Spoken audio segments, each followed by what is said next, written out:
There, on the world, we all one of the greatest heroes of all time.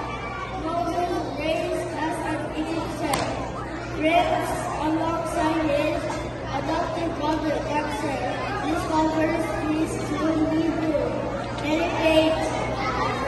This revelation sets him on a journey of self-discovery, leading him to leave Egypt and find slaves in Midian. There he encounters God through a burning bush, and his task with freeing the Hebrew slaves. Returning to Egypt, Moses blesses Ramses El Pharaoh, who refuses to release the slave despite the divine warnings and plagues.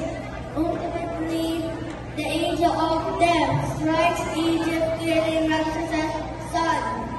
Moses leads the Hebrews out of Egypt, parting the Red Sea to escape the first army.